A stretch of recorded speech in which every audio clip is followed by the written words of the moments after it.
Donc, vous trouviez qu'on avait vu des trucs assez stupides dans la première partie? Nox n'a rien à voir avec la Seconde Guerre mondiale. Il est trop jeune. Il est beaucoup plus vieux qu'il n'en a l'air. Ça c'est Nox en 1888. Et là, en 1675. Tu devrais travailler ton atterrissage. J'aurais atterri en douceur si t'avais pas vomi. Envoie-moi ta note de pressing. Envoie-moi ta note de restaurant. Veux-tu m'épouser? Vous l'avez vu que le début.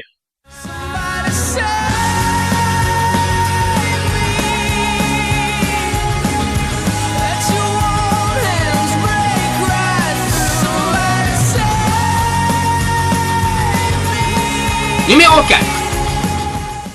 Toutes ces merdes kryptoniennes. Déjà, la kryptonite. Avant, la kryptonite était simple, un caillou vert qui affaiblit jusqu'à la mort Superman. Rien d'autre. Seulement, pour faire de Smallville une série Buffy-like où le héros affronte des monstres à chaque épisode tout en allant au lycée, les scénaristes ont utilisé la kryptonite comme un MacGuffin qui donne aux gens des super-pouvoirs, comme une sorte de produit radioactif des années 80. Et les formules qu'ils te font avec ça n'ont aucun sens. Tu te fais un sauna avec de la kryptonite chauffée, ça te donne le pouvoir de pyrokinésie. Tu vas dans une rivière électrifiée avec de la kryptonite dedans, tu rajeunis. Tu te fais un tatou avec de l'encre à base de kryptonite, je ne sais pas qui a eu cette idée stupide, mais ça te permet de traverser la matière. Et non, ce n'est pas un truc qui varie selon l'ADN du sujet, c'est vraiment un truc qui varie selon la manière dont tu prépares la kryptonite. Le tatou en encre de kryptonite te donne forcément le pouvoir de passe-muraille. C'est un véritable MacGuffin qui n'a aucun sens, servant d'excuse pour des méchants au super-pouvoir et pour mettre Clark dans une situation où il est affaibli par de la kryptonite. Ce qui est sympathique à faire, 1 ou 2 ou 3 ou 4 ou 5 ou 6 ou 7 ou 8 fois. Mais quand tu le fais 40 fois à chaque épisode, ça devient chiant! Et puis les gens l'utilisent vraiment pour n'importe quoi. Ils font de la kryptonite liquide pour mettre un sujet dans un état où il retrouve sa mémoire, ils s'en servent pour ressusciter des plantes dangereuses, ils s'en servent pour imprimer des billets de banque, putain! Grâce aux pierres vertes de Smallville, on a enfin obtenu la bonne teinte métallique. Oh oui, parce que tout le monde sait que les billets de banque sont faits avec de la kryptonite. Mais ce n'est pas tout. Reprenons ces objets qui servent à créer la forteresse de solitude. Forteresse faite pour que Clark ait tout l'enseignement et le calme nécessaire pour devenir Superman. Et que Jor-El a eu la brillante idée de balancer dans le passé où des sorcières l'utilisent pour alimenter leur magie. Pourquoi? Comment? Je n'en sais rien. Oh, et une goutte de sang sur un de ces bidules provoque une seconde pluie de météorites qui fait venir 2 guest stars d'Angel. Pourquoi? Comment? Je ne sais pas. Je suppose que Jor-El avait enregistré la pluie de météorites pour la rebalancer au cas où quelqu'un se coupe sur cette pièce technologique. Ce qui est tout à fait logique. Et le globe. Putain, ça aussi c'était un gros MacGuffin. Ok, au début c'était une technologie kryptonienne qui permettait de contrôler un kryptonien. Ok, qui est le con qui s'est dit et si on faisait un bidule qui permet de nous contrôler et qu'on envoyait ça à une espèce primitive? Et ce globe permet aussi de détruire des bâtiments kryptoniens comme la forteresse de solitude. Encore une fois, qui est le con qui s'est dit et si on faisait un truc qui nous contrôlait, qui détruisait nos bâtiments et nos technologies et qu'on l'envoyait à une espèce primitive? Et ce globe s'est retrouvé entre les mains d'une organisation secrète qui attendait l'arrivée de Superman, dont Lionel Luthor faisait partie.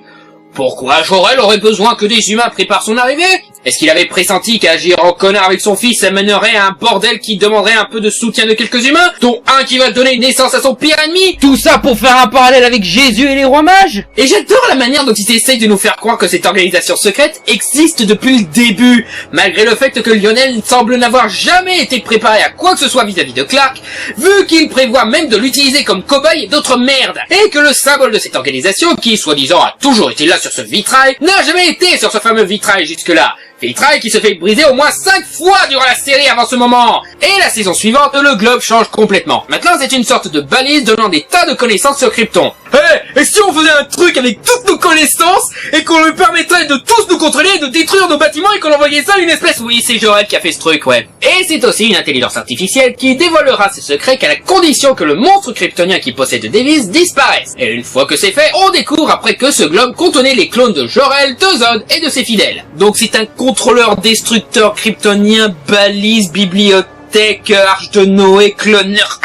Décide-toi sur ce que c'est ton truc! Ne change pas le truc à chaque quart de saison! Décide ce que fait ton MacGuffin et reste-y! Et encore, ce ne sont que les plus importants MacGuffins sans logique que cette série nous balance. Si vous saviez le nombre de bidules qui sortent de nulle part et qui est fait exprès pour régler les problèmes actuels de nos héros. Père, Supergirl a ses règles, elle a déjà détruit l'Alaska, il faut qu'on fasse quelque chose. Il n'y a qu'une chose qui peut arrêter ça, mon fils. Prends cette kryptonite jaune pisse, elle permet d'immuniser une kryptonienne de ses règles. Waouh, il y a une kryptonite pour ça? Bien sûr, avec notre puissance technologique, on en a profité pour synthétiser des kryptonites artificielles qui permettent de guérir de tous les maux de notre planète. Sérieux? Vous en avez fait une qui guérit du racisme? Oui, la kryptonite rose bonbon. Et des fans de Twilight? Kryptonite marron caca. Et la connerie? Ah, ouais, on avait synthétisé une kryptonite capable de guérir de la connerie. Et ben...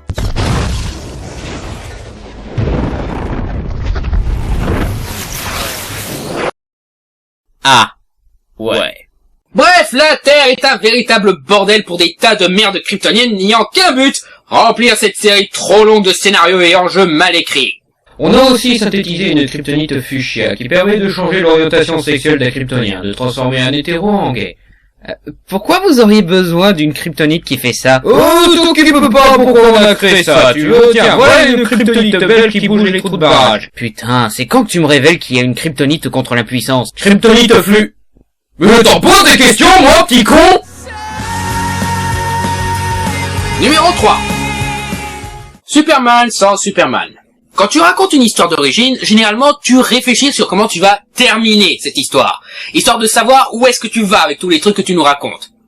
Ce n'est pas du tout le cas dans Smallville. La série est composée à 80% de remplissage, ce qui fait que les origines de Superman se résument finalement à Superman mais sans le costume. Tout ce qu'il fait en étant Superman, à savoir combattre les criminels, sauver le monde et affronter toutes les merdes mutantes et aliens, et il faisait exactement pareil avant de devenir Superman. Donc, pourquoi on s'intéresserait aux origines de Superman si c'est exactement pareil mais sans le costume? C'est comme si tu prenais Le Silence des Agneaux, le film où un serial killer aide le FBI à arrêter un autre serial killer, et que tu faisais une histoire d'origine là-dessus, où tu racontes que grosso modo ce même serial killer a encore une fois aidé le FBI pour arrêter un autre serial killer. Oh, merde. Même les histoires que l'on prend plusieurs saisons à raconter, genre l'organisation Veritas, le retour de Zod et tout ça, c'est aussi du remplissage. Parce que rien dans ces histoires n'explique quoi que ce soit sur le Superman qui arrivera après Smallville. Et une fois ces histoires conclues, on les oublie presque, voire totalement. Mais l'autre problème de ce genre de remplissage, c'est qu'au bout d'un moment, ils ne se contentent plus de raconter des gars qui ont muté à cause de la kryptonite. Non, ils se mettent à sucer la queue des fans de Superman en rajoutant des méchants de la mythologie Superman qui n'ont rien à foutre dans les origines de Superman. Ok, Lex Luthor, ça marche, surtout qu'ils ont exploité l'idée que Lex est ami avec Clark. Excellente idée! Qu'ils ont copié sur Incassable, mais ce n'est pas grave. C'est pas comme s'ils avaient aussi copié l'histoire de Panic Room, de Saw, de l'Expérience Interdite, de Matrix, de The Cell ou de Very Bad Trip. Ouais, ils l'ont fait. Ils ont même recyclé des plans de Batman et Robin et de Batman Begins. Ouais. Mais enfin, quand les scénaristes ont compris que fanservice mal placé égale beaucoup plus de fans et donc plus de thunes, ils se sont permis d'en rajouter d'autres, notamment Brainiac, qui malgré le fait de le voir joué par Spike lui-même n'a pas sa place dans une histoire d'origine de Superman. Surtout qu'il ne sert que de méchants récurrents, donc t'as pas de développement intéressant comme avec Lex, et comme je l'ai dit, ça montre que dans sa jeunesse, Superman faisait déjà du Superman, et encore pire, avec les mêmes personnes qu'avec qui il fera du Superman après. Mais ce n'est pas tout, il rajoute aussi Metallo, qui était mieux foutu dans la série avec Denken et Terry Hatcher d'ailleurs, mais aussi Toyman, Deathstroke, Deadshot, Zod, qui ici est un spectre, donc il est mort avant Superman, mais aussi Darkseid lui-même, le méchant le plus puissant de l'univers DC Comics, qui est clairement introduit trop tôt dans cette version de Superman, et Doomsday. Ouais, Doomsday, la créature connue que pour une seule histoire Superman, celle où Superman meurt. Et c'est lui le monstre que Davis avait en lui. Idée sympatoche, mais qui est inutile vu que, comme je l'ai dit, Davis est de libérer du monstre avant de mourir. Mais là où on se demande si on se fout pas un peu de notre gueule, Maxima, une alien qui arrive sur Terre pour trouver le seul à pouvoir la baiser sans mourir, Superman. Je ne déconne pas. C'est l'histoire d'un des épisodes. Saison 8, épisode 4. Mais on n'a pas que des méchants, mes amis. Oh non, on a aussi des héros. On voit passer Flash, Aquaman, Cyborg des Teen Titans, l'Archer Vert, Martian Manhunter, Zatanna. Et ils te font même une Ligue des Justiciers avec ça. Et Superman n'existe pas encore. Bon, ils ont aussi introduit la Légion des super-héros, ce qui marche. Après tout, la Légion des super-héros a intégré un jeune Superman à leur équipe. Et ils ont ressorti la Société de Justice d'Amérique, la première équipe de super-héros bien avant la Ligue des Justiciers, ce qui, en tant que préquel, marche. Après tout, cette équipe ne comprenait pas Superman, et en faire une sorte de Minute Maid comme dans Watchmen est une idée fort sympathique. Cette équipe comprend les anciennes versions de Flash, de Green Lantern, deux versions de ces super-héros qui doivent rester dans le passé, mais aussi le Dr. Fate, tué trop tôt, une Miss America 2 balles qui a loupé le casting de Power Rangers, et Hawkman, joué par l'excellent Michael Chance. Mais aussi avec un costume affreusement ridicule. Sérieusement, c'est pire que dans Flash Gordon. Et qui meurt aussi, parce qu'avec tous ces personnages de la mythologie Superman mourant avant la naissance de Superman, pourquoi pas un de plus? Bref, des tas de super-héros, excepté Batman qui aurait pu apporter un épisode génial. Ou pas. Bon, après, j'aurais même accepté Wonder Woman. Ça aurait été plus intéressant que Zatanna, quoi. Et n'oublions pas les personnages de Jimmy, traités comme de la merde, ou Lois Lane, qui est resté trop longtemps, et a donc amené les scénaristes à finalement lancer la romance entre Clark et Lois, alors jusqu'au mariage. Encore une fois, alors que Superman n'existe pas encore! Mais malgré ça, les fans sont aux anges de voir en live le Superman qu'ils adorent. Il y a juste un petit problème. C'est un préquel! Si Smallville n'était qu'une adaptation de Superman, ça aurait été bien tout ça. Ça ne mériterait pas toute cette passion que ça suscite auprès des fans, parce que Clark affronte tous ces méchants et les bat d'une façon trop expéditive et bâclée pour être fun. Et j'aurais laissé passer le fait qu'on ait Doomsday et la Ligue des Justiciers. Seulement, ce n'est pas une adaptation. C'est un préquel. Et un préquel se doit tout de même de respecter une certaine ligne chronologique. Mais du coup, quelle ligne chronologique ils essayent de suivre en fait? Au vu du design de la zone fantôme, de la forteresse de solitude, de ce qu'on voit de Krypton, Jor-El et même le costume et la musique de Superman à la fin, tout semble indiquer que ce soit dans la chronologie des films Superman. Ce qui du coup provoque autant d'incohérences temporelles avec Lois, Zod, Lev qui dans le film est juste un gros criminel alors que dans Smallville c'est un milliardaire qui essaye de devenir président des États-Unis, mais aussi sur les débuts de Superman vu que tout le monde est impressionné dans ce film de voir quelqu'un voler et faire tout ce que Superman fait, alors que dans Smallville, Metropolis, parce que oui cette série a duré tellement longtemps qu'au bout d'un moment on passe plus de temps à Metropolis qu'à Smallville, on a même carrément laissé tomber Smallville, mais enfin, Metropolis a déjà eu affaire à pas mal de merdes super-héroïques dans le genre, jusqu'à des Kryptoniens qui ont essayé de conquérir la Terre et une campagne politique visant à démanteler les super-héros comme dans les Indestructibles. Et pourtant, dans le film, censé se passer après... Rien, mademoiselle, je vous tiens. Ouais, vous me tenez, oui. Mais qui vous tient, vous?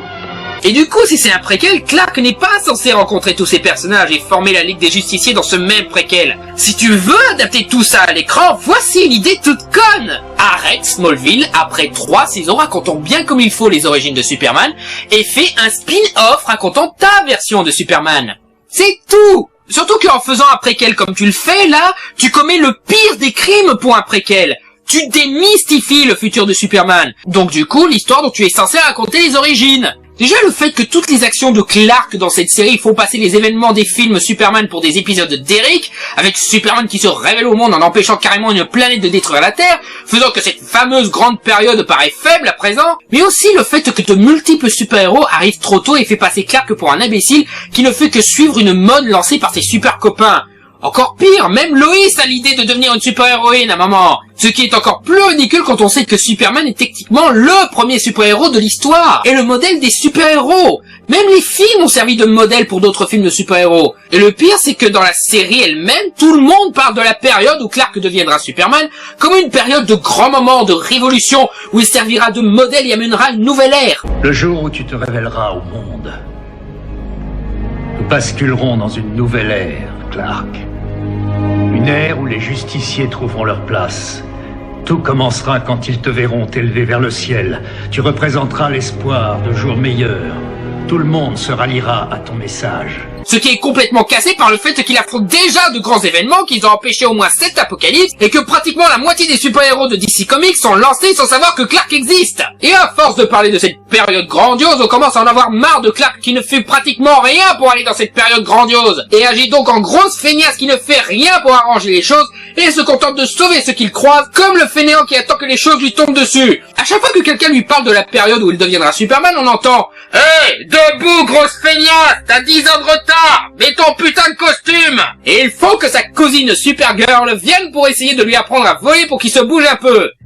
Ouais, Supergirl, la cousine de Superman, celle qui est censée prendre pour modèle Superman, et qui est censée être plus jeune et plus inexpérimentée que lui. C'est elle qui doit lui apprendre les bases du vol. Parce que dans cette version, Superman est plus con que la nana qui met une jupe quand elle vole. Alors, j'ai toujours rêvé de vous poser une question.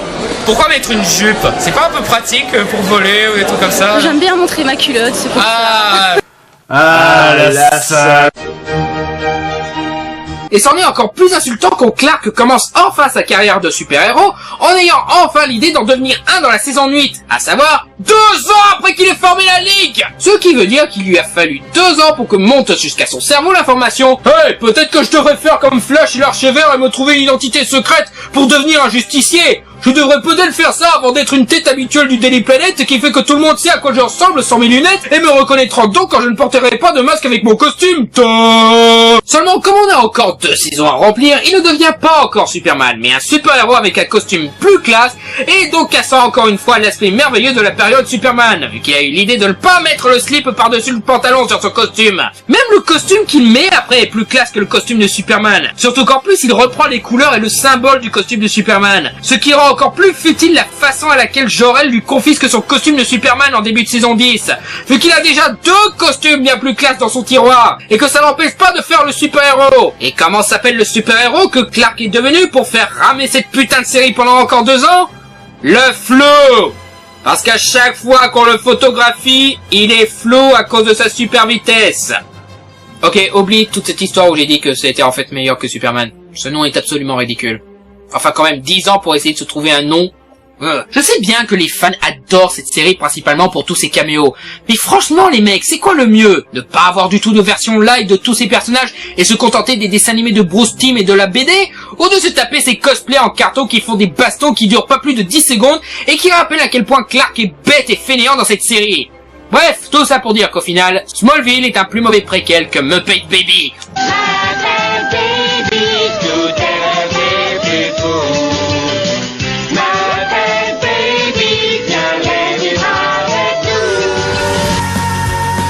Numéro 2.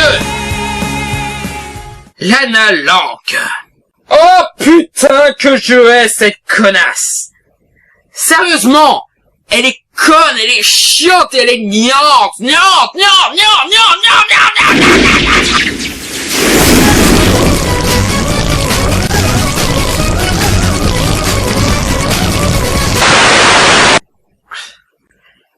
Ce qui m'énerve le plus à propos de ce personnage, c'est que la raison number 1 pour laquelle les scénaristes n'ont pas à nous faire chier avec ce personnage et son histoire d'amour avec Clark est tellement évidente que je suis choqué. Je suis choqué que je suis obligé de l'expliquer. Mais voilà, je l'explique.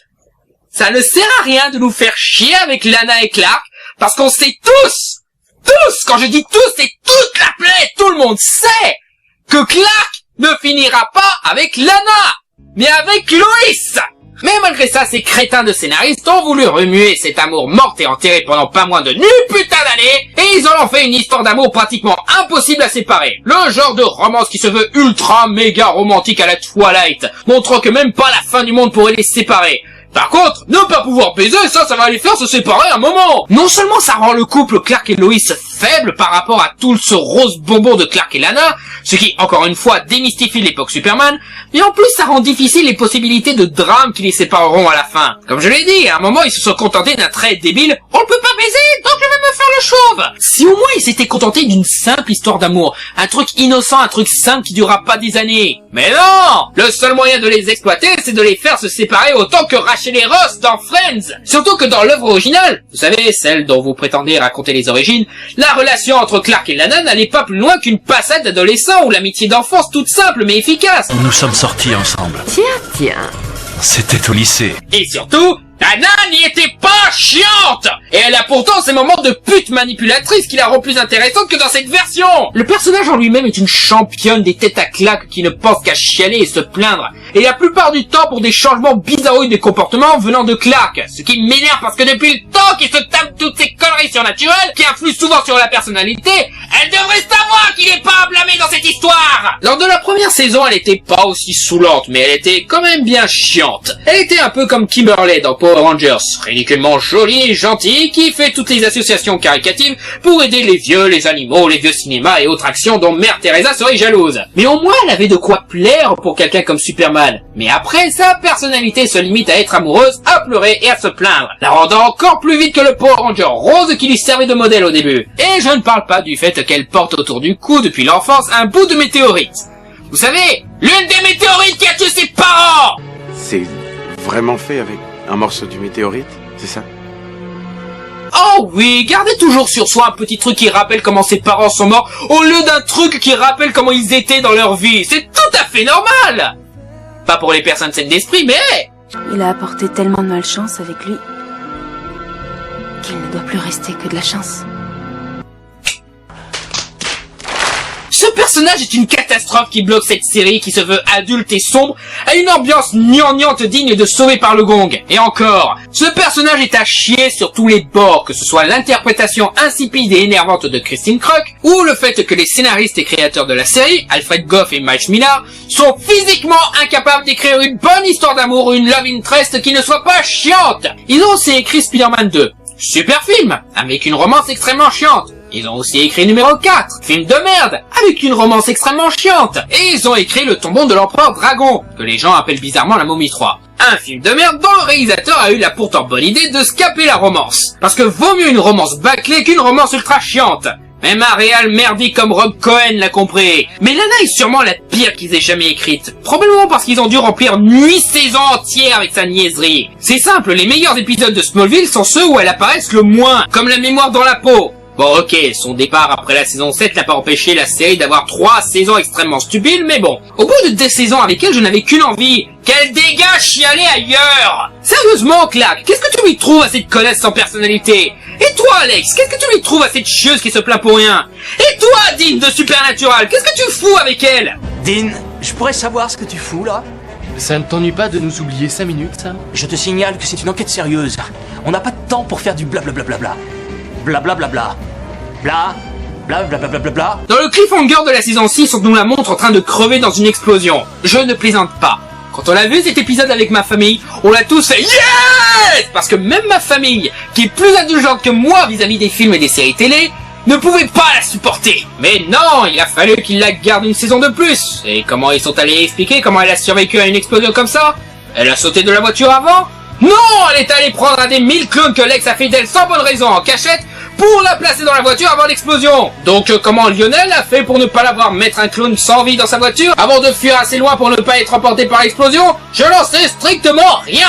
Je vois juste que ces cons ont encore trouvé une excuse débile pour nous casser les couilles pendant encore une saison avec le pire personnage de la série. Et ils nous ont refait le coup la saison suivante avec Lana qui part hors champ en laissant une vidéo d'adieu. Ouais, le moins de cérémonie possible sur son départ s'il vous plaît, elle ne le mérite pas. Donc c'est bon, on a fini avec elle. Non!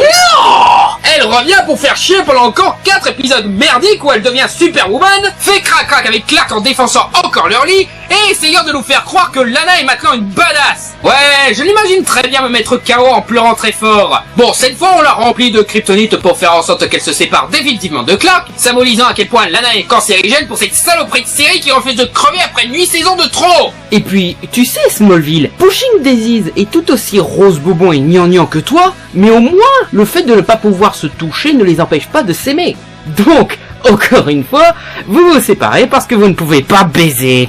Lana Lang, elle est comme Bella Swan, mais en pire, parce qu'au moins Bella nous fait chier que pendant 5 films, pas pendant 7 saisons de 22 épisodes. Lana, tu sais que je tiens vraiment à toi. Tu es comme... Clark Kent, je te jure que si tu dis que je suis comme ta sœur, je retourne dans les bras de Lex. Pardon. Et le numéro 1 des moments les plus stupides de Smallville est... le final. Beaucoup ont aimé le final de Smallville. Ils ont dit que c'était un parfait hommage à cette série qui a duré 10 ans et que c'était le parfait préquel pour Superman. J'ose espérer qu'ils détestent Superman et qu'ils adorent la stupidité de Smallville, parce que sinon ça veut dire que ce sont des abrutis qui n'ont pas été capables de voir les 4000 trucs qui vont pas dans ce final. Je veux dire, sérieux, avec tous ceux qui chipotent sur la fin de Lost, le dernier épisode de David Tennant de Doctor Who, la fin de The Dark Knight Rises, de Matrix Revolution ou celle de Mass Effect 3, il y en a pas un seul connard qui a fait le moindre reproche sur ce final débile. Ce final est tellement à chier qu'il est plus stupide que tout ce qu'on a vu dans ce top. Plus stupide que Krypto le chien, plus stupide que Superman qui ne peut pas coucher, ou Lana Lang elle-même. Ce final a tellement de trucs qui va pas que je pourrais en faire un top 10. En fait, je vais le faire. Le top 10 des trucs les plus stupides à propos de ces finales de mes couilles de cette série de merde. Numéro 10. Anticlimax to the max. Pour un final de 2 putains d'heures sur la série racontant les origines de Superman, on pourrait croire qu'ils aient mis beaucoup d'action dans ce final-là. Non! Il n'y a pas du tout d'action! Dans ces 2 heures, on a 1h55 de discussion de remplissage et 5 minutes d'action au total. Le combat le plus long est à même pas 1 heure, ne dure même pas 30 secondes et c'est entre Clark et l'archiveur possédé. Pour les autres scènes d'action, nous avons 2 cascades, une évasion sanglante avec ce personnage dont on se fout complètement, et en combat nous avons celui entre Clark et l'archiveur. Ensuite on a l'archiveur qui va se venger des troupes de Darkseid. Un simple mortel contre 3 serviteurs de Darkseid au super pouvoir. Ce sera épique et difficile, n'est-ce pas?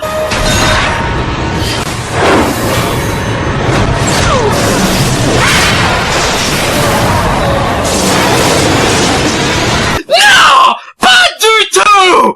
Je viens de vous montrer l'intégralité du combat, là! Ouais! C'est à ce point! Ensuite, nous avons Clark qui affronte Darkseid, qui a pris le contrôle du corps d'un Lionel Luthor d'un autre monde.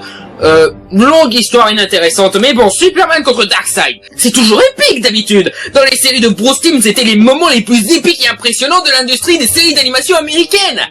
Mais là... Je vais t'anéantir!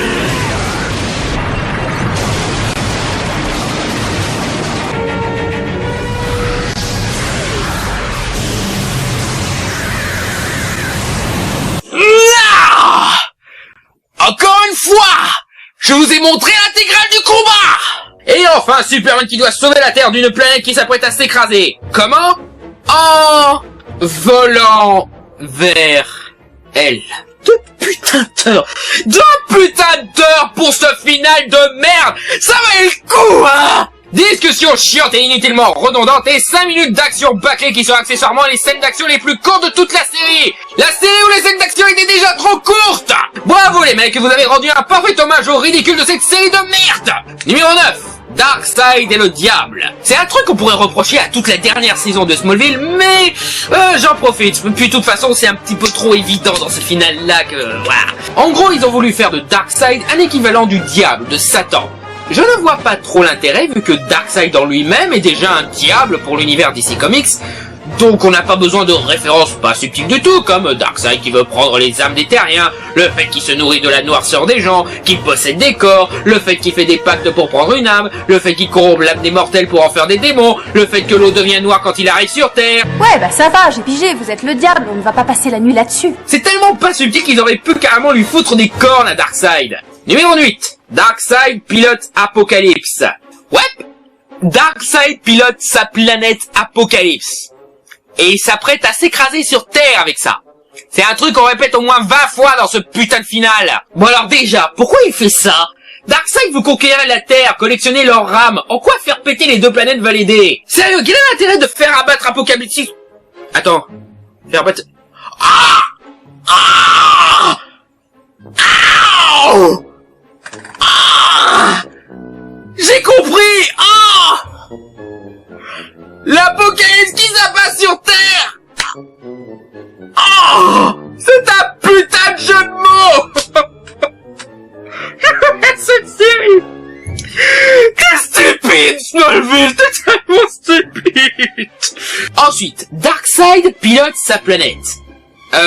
Est-ce que je suis vraiment censé prendre ça au sérieux? Je conduis ma propre planète, c'est trop con là! Prends ça dans les dents, voyons! Eh mais qu'est-ce qu'elle fout cette planète avec toi là?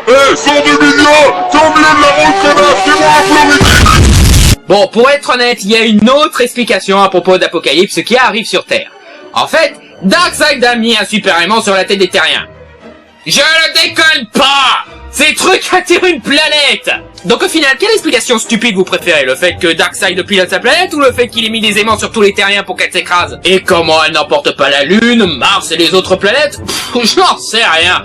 Et encore une fois, Superman règle ce problème cataclysmique de 2 planètes qui vont s'entrechoquer juste en allant sur Apocalypse et la pousse, je ne sais pas, elle repart plus vite qu'elle est venue et le monde est sauvé. Yippee, vive l'anticlimax. Numéro 7, le clip show.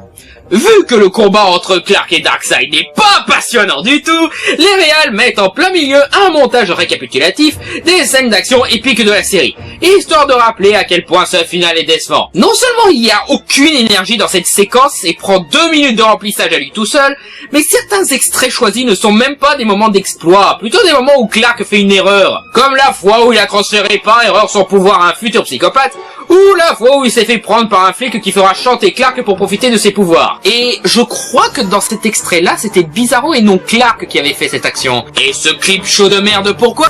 Pour qu'il apprenne à voler. Attends, quoi? Numéro 6, Jonathan. Ouais, Jonathan revient dans ce final après avoir été tué 5 saisons plus tôt. Pourquoi? Comment? Je ne sais pas. C'est un fantôme qui se balade et qui, va savoir comment, est vu par Martha. Et cette dernière n'est pas surprise du tout. Et après, c'est Clark qui arrive à le voir. Pourquoi? Comment? Je ne sais pas. Limite, il n'a jamais été mort, en fait. Et à la fin, c'est lui qui remet le costume de Superman à Clark. Pourquoi? Comment? Je ne sais pas. Jonathan est complètement ressuscité pour donner à Clark son nouveau costume de super-héros. Quoi?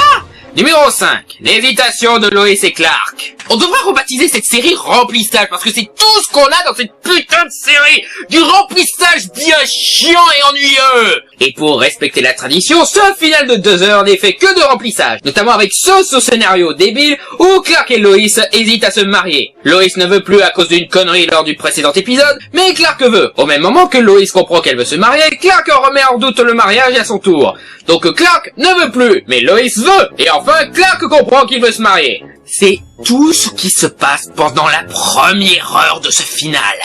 Du remplissage inutile et un scénario qui se règle tout seul. Parfait résumé de cette putain de série de merde. Numéro 4, Chloé qui raconte l'histoire. L'épisode commence sur Chloé qui raconte à son fils de 5 ans toute l'histoire de Smallville sous forme de BD. Quoi?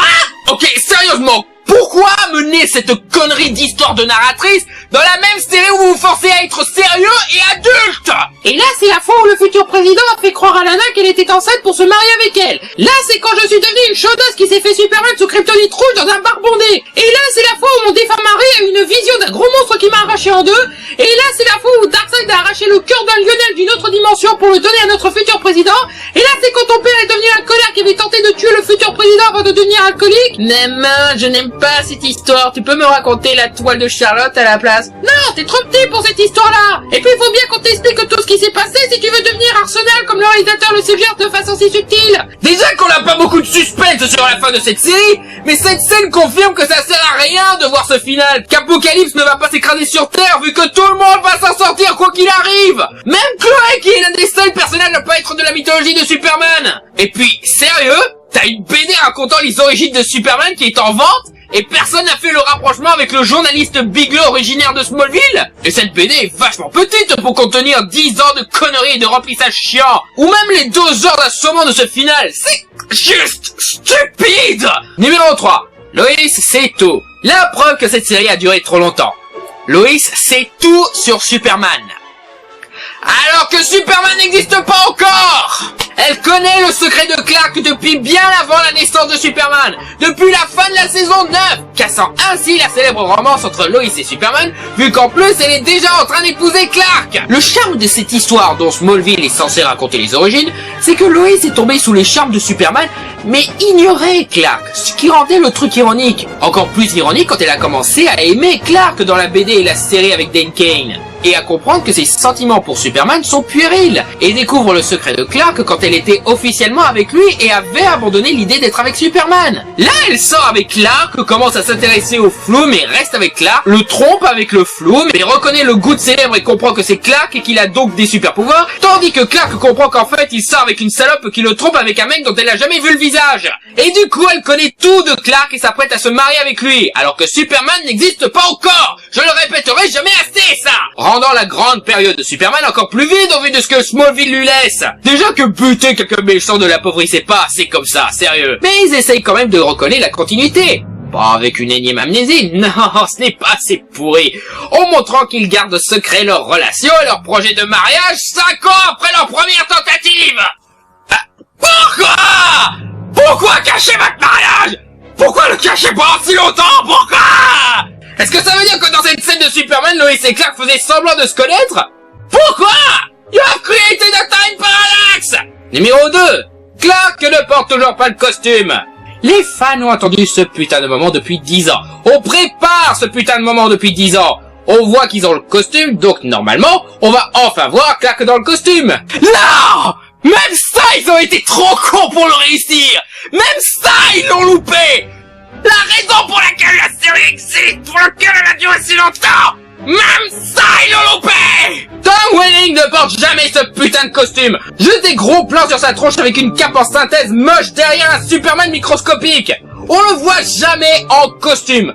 Pourquoi? Le costume est là, la cape aussi. Pourquoi faire cette mocheté en synthèse si vous avez la cape? Quoi, parce que le costume est trop ridicule, que la Warner ne voulait pas le costume de toute la série? C'est le final, vous pouvez vous permettre. Et aussi, après le costume d'Hawkman, le costume de Superman est redevenu à la mode. Tu as déjà atteint un summum de ridicule, tu peux te permettre de mettre le slip sur le pantalon. Et enfin, numéro 1, l'amnésie de Lex. Ok, soyons honnêtes. On s'en fout complètement des origines de Superman. Non mais soyons honnêtes, c'est le cas. On s'en fout. On a vu le film de Richard Donner. La plupart d'entre nous avons vu la série de Bruce Timm et avons lu la bande dessinée. On sait ce qui va se passer. Et malgré ça, on a quand même regardé la série. Pourquoi? Lex Luthor. Pas parce qu'elle avait un bon scénario ou quoi que ce soit, non, parce qu'elle avait Lex Luthor. Parce que c'est un excellent personnage et savoir comment il est devenu le psychopathe que nous connaissons est la principale qualité de la série. La série apporte pas mal de moments bien dramatiques, notamment l'histoire avec son petit frère mort-né qui l'a traumatisé et a apporté un super épisode. Encore une fois, avec la mémoire dans la peau. Voire superbement psychopathe pour montrer Lex Luthor sombrer de plus en plus dans le côté obscur. Histoire plus forte grâce à l'amitié entre Lex et Clark, qui montre le meilleur de Lex pour rendre sa transformation plus dramatique. C'est le seul truc qu'ils ont bien fait, parce que contrairement à Clark, on sent une évolution dans ce que Lex deviendra. Il découvre des éléments surnaturels qui l'obsèdent, il découvre une prophétie d'un sauveur super puissant venant des étoiles, et comprend plus le méchant de cette prophétie. Un simple mortel affrontant un surhomme qui pourrait chercher à dominer le monde. Il est fan d'une BD servant de présage pour Superman, qui est stupide dans son concept, mais bon, mais montre que Lex a une réflexion particulière sur le bien et le mal. Il affronte même des épreuves surnaturelles où il fait un choix qui déterminera l'homme qu'il deviendra. Il deviendra quelqu'un de diabolique aux grandes ambitions et devient l'ennemi de Clark petit à petit jusqu'à la saison 5, où leur amitié meurt et jusqu'à ce que leur rivalité éclate avec la mort de son père Lionel dans la saison 7, faisant de Lex Luthor le super criminel qui affrontera Superman. Bref, l'étoile qui fait vivre cette série, malgré ses énormes défauts, c'est bel et bien Lex qui était parfaitement écrit et interprété. On pourrait croire que malgré toutes ces stupidités, il ne pourrait jamais enlever ça à la série. Ils ont réussi à le faire! À la fin de la saison 7, Lex découvre le secret de Clark pour la 1000e fois et détruit dans la foulée la forteresse de solitude. Seulement, problème, Michael Rosenbaum, qui joue Lex, en avait marre de ses conneries et a décidé de partir. Donc du coup, comment coller à Lex sa 1000e amnésie si Rosenbaum n'est pas là? Ils en ont fait un méchant à Dr. Gang où on le voit dans l'ombre dans une sorte d'appareil qui le maintient en vie, et il devient un méchant minimaliste qui combat Clark pendant les 3 saisons qui ont suivi. Et encore, il était pratiquement absent de la saison 9. Mais il faut qu'il ait son amnésie pour être en accord avec l'univers de Superman, où il ignore son identité secrète. Donc il fallait faire revenir Rosenbaum pour ce final. Parce qu'avec 2 heures de finale, faut bien remplir cette histoire chiante de fin du monde et d'attaque de Darkseid, ou de mariage, ou de Clark qui met enfin son slip rouge. Après pas mal d'hésitations, Rosenbaum a fini par accepter de revenir pour ce final, et recevoir son amnésie finale. Donc voilà, tout est prêt. Tout ce qu'il faut faire, c'est lui faire oublier le secret de Clark, ou même lui faire oublier les 3 années qui ont suivi la découverte de la forteresse de solitude. Simple, un petit coup sur la tête pour qu'il ait sa dernière amnésie, et hop, on l'est calé avec le reste de la mythologie Superman. Même ça, ils ont loupé! Parce que Lex n'oublie pas juste le secret de Clark, il oublie tout! Et quand je dis tout, c'est tout! Il me restera des souvenirs. Le monde avant ce moment n'existera pas pour toi. Il oublie sa carrière de Dr. Gang, il oublie le secret de Clark, il oublie carrément Clark, il oublie ses confrontations avec son père, ses projets, les monstres qu'il a croisés, sa fascination pour Veritas ou la prophétie annonçant l'arrivée de Superman, les aliens, les météorites, la mort de son petit frère, tout! Et mais s'il n'oublie pas aussi la couleur bleue!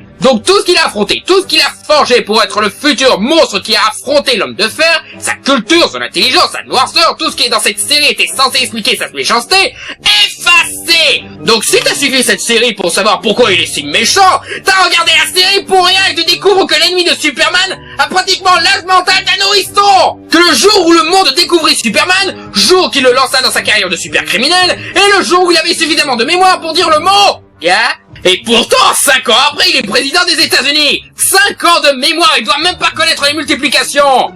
Non seulement ça annule la plus grande qualité de la série, mais ça détruit le personnage de Lex Luthor, expliquant que le Lex que l'on connaît n'a rien dans le cerveau. C'est pour ça que ce point est le numéro 1 de cette assemblée de stupidité.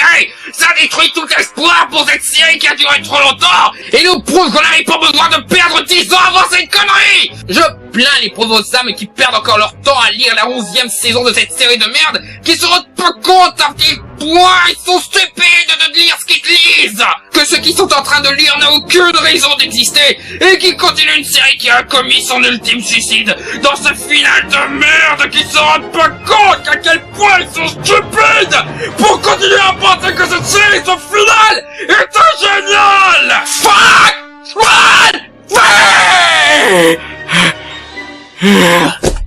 Tonight, I'm gonna have myself a real good time. Bref, si quelqu'un dit que Man of Steel est la pire chose qu'on ait jamais faite sur Superman, vous avez désormais la preuve ultime que non, il y a pire que Man of Steel, si jamais Man of Steel est nul. Il y a même pire que Superman 4. Cette série, malgré ses bons moments, a été faite de remplissage chiant, de romances insipides, de tête à claque et de trucs tout simplement stupides qui fait que cette série est l'une des séries les plus nanardesques que j'ai jamais vues. Et sachant que j'ai regardé Le Transporteur à la série, ou encore Charmed, ça veut dire beaucoup. Au moins, ces deux séries n'ont pas la prétention de révéler l'histoire jamais racontée des origines de Superman. Si Smallville voulait vraiment raconter correctement son histoire d'origine, ils auraient dû se contenter de 3 saisons et pas 10 parce qu'entre-temps on a eu du succès. Les meilleures séries sont celles qui savent s'arrêter ou qui ont suffisamment d'idées pour continuer pendant beaucoup de saisons. Et les origines de Superman est un concept beaucoup trop pauvre pour faire 10 saisons. Quand Richard Donner a raconté cette histoire, une demi-heure lui a suffi pour rendre cette histoire plus forte, plus belle et mieux écrite qu'une série de 10 putains de saisons. T'as même d'excellentes BD one-shot qui racontent une histoire d'origine assez bonne sur Superman. Même Superboy était une meilleure série d'origine que Smallville.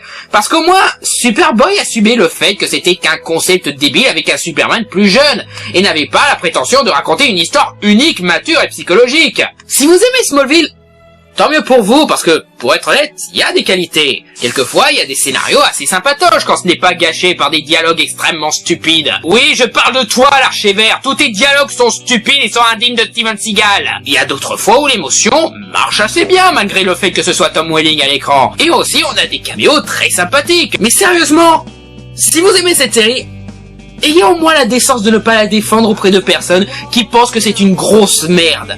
Parce que, je vous le dis, Superman ne mérite pas qu'on défende cette série. Moi, je préfère des histoires de Superman simples, sans Brainiac ou Darkseid, mais cinématographiquement et artistiquement excellentes, qu'une adaptation riche exécutée d'une façon aussi catastrophique. Vous voulez voir du bon Superman? Regardez la série avec Terry Hatcher, regardez la série de Bruce Timm, ou regardez-vous les 2 films Superman et Superman Returns qui sont de bien meilleures adaptations que Smallville. Oh, et Superman 2 aussi, ouais, il est sympa malgré les trucs débiles, mais voilà. Et allez aussi voir Man of Steel qui, même si c'est réalisé par Zack Snyder, sera sûrement 1000 fois mieux que cette putain de série de merde. Bon, enfin, en espérant que Zack Snyder ait fait un film qui arrive à nous faire complètement oublier cette série de merde, et à la prochaine dans un prochain top 10.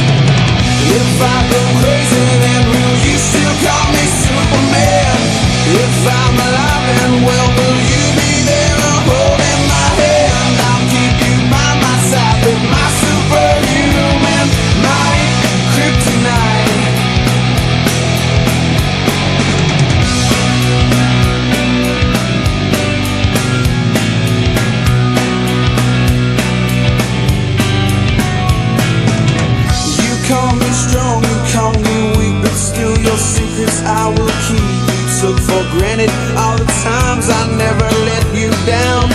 You stumbled in and bumped your head. If not for me, put you back on solid ground. If I go crazy, then will you still come? Tu veux dire que tu vois à travers les murs? Alors, combien de fois tu as espionné le vestiaire des filles? Lana!